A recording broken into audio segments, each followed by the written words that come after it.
Le premier commandement de Dieu semble simple. Tu n'auras pas d'autre Dieu devant ma face. Exode 20, verset 3. Et il pourrait sembler arbitraire pour plus d'un.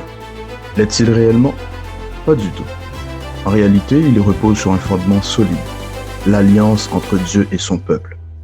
Dieu ne demande pas simplement l'exclusivité par caprice, mais parce qu'il a déjà prouvé qu'il est le seul Dieu. Voyons cela ensemble. Avant de donner les 10 commandements, Dieu a montré aux Israélites qu'il était le seul vrai Dieu. Comment? En humiliant les dieux égyptiens au travers des 10 plaies. Un premier exemple est le Nil, adoré comme une divinité, est transformé en sang. Exode 7, versets 14 jusqu'à 24. Un deuxième exemple, Eket, la déesse grenouille, devient une nuisance incontrôlable. Exode 8, verset 1er jusqu'au verset 15. Un troisième exemple, Ra, le dieu du soleil, est réduit à l'impuissance par 3 jours d'obscurité totale.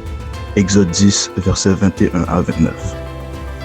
Chaque plaie démontrait la supériorité de Dieu face aux dieux d'Égypte. C'est donc dans ce contexte que Dieu déclare « Tu n'auras pas d'autre Dieu devant ma face ». Ce n'est pas une simple interdiction, c'est un rappel que seul Yahweh est digne d'adoration. Ce commandement n'est pas juste une règle isolée, il fait partie d'une alliance. Dieu venait de libérer Israël de l'esclavage et leur offrait une relation unique avec lui.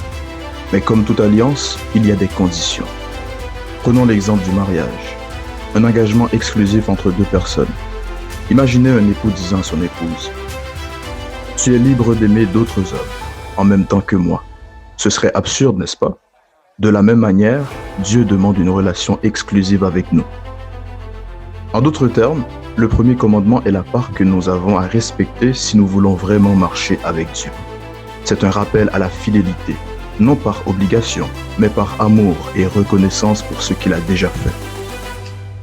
Aujourd'hui, nous ne servons peut-être pas des dieux égyptiens, mais nous pouvons facilement mettre d'autres choses à la place de Dieu. L'argent, le succès, le pouvoir ou même notre propre volonté. Jésus a dit « Tu aimeras le Seigneur ton Dieu de tout ton cœur, de toute ton âme et de toute ta pensée. » Matthieu 22, verset 37. Si Dieu est notre priorité absolue, alors nous vivons pleinement dans l'alliance avec lui. Alors posons-nous la question, quels sont les autres dieux que nous mettons parfois avant Dieu? Sommes-nous réellement fidèles à l'alliance que nous avons avec lui? Si cette vidéo vous a fait réfléchir, abonnez-vous, laissez un commentaire et partagez avec quelqu'un qui pourrait en bénéficier. Que Dieu vous bénisse.